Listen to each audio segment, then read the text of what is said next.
سب سے پہلے ہم ذکر کریں گے اسلام آباد میں پیش آنے والے واقعے کا۔ اسلام آباد پولیس نے تحریک انصاف کے گرفتار 82 کارکنان کو چھڑوانے کی کوشش ناکام بنانے کا دعویٰ کیا ہے۔ پولیس کے مطابق سنجانی ٹول پلازا کے قریب قیدیوں کو اٹک جیل لے جانے والی 3 گاڑیوں پر 20 افراد نے اسلحے، ڈنڈوں اور پتھروں سے حملہ کر دیا۔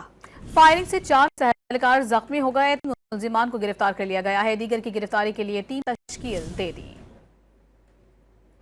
ڈی چوک احتجاج کیس میں گرفتار قیدیوں کی وین پر سنجانی ٹول پلازا کے قریب مبینہ حملہ کیا گیا۔ اسلام آباد پولیس نے دعویٰ کیا کہ تحریک انصاف کے 82 کارکنوں کو چھڑانے کی کوشش ناکام بنا دی گئی۔ ترجمان اسلام آباد پولیس کے مطابق 82 قیدیوں کو عدالت میں پیشی کے بعد اٹک جیل منتقل کیا جا رہا تھا۔ 20 حملہ آوروں نے قیدی وینز پر حملہ کیا۔ پولیس کے مطابق اسلحے، ڈنڈوں، پتھروں سے لیس تھے۔ حملہ آوروں نے اہلکاروں پر فائرنگ بھی کی۔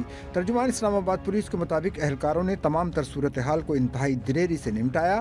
حملے میں 4 اہلکار زخمی ہوئے جبکہ 3 حملہ آوروں کو گرفتار کر لیا گیا۔ حملوں کی 2 گاڑیاں اور اسلحہ بھی قبضے میں لے لیا گیا۔ ترجمان کے مطابق تمام فرار ہونے والے قیدیوں کو دوبارہ گرفتار کر لیا گیا۔ حملہ آوروں کی گرفتاری کے لیے ٹیمیں تشکیل دے دی گئی ہیں۔ اسلام آباد پولیس نے مختلف علاقوں میں سرچ آپریشن بھی شروع کر دیے ہیں۔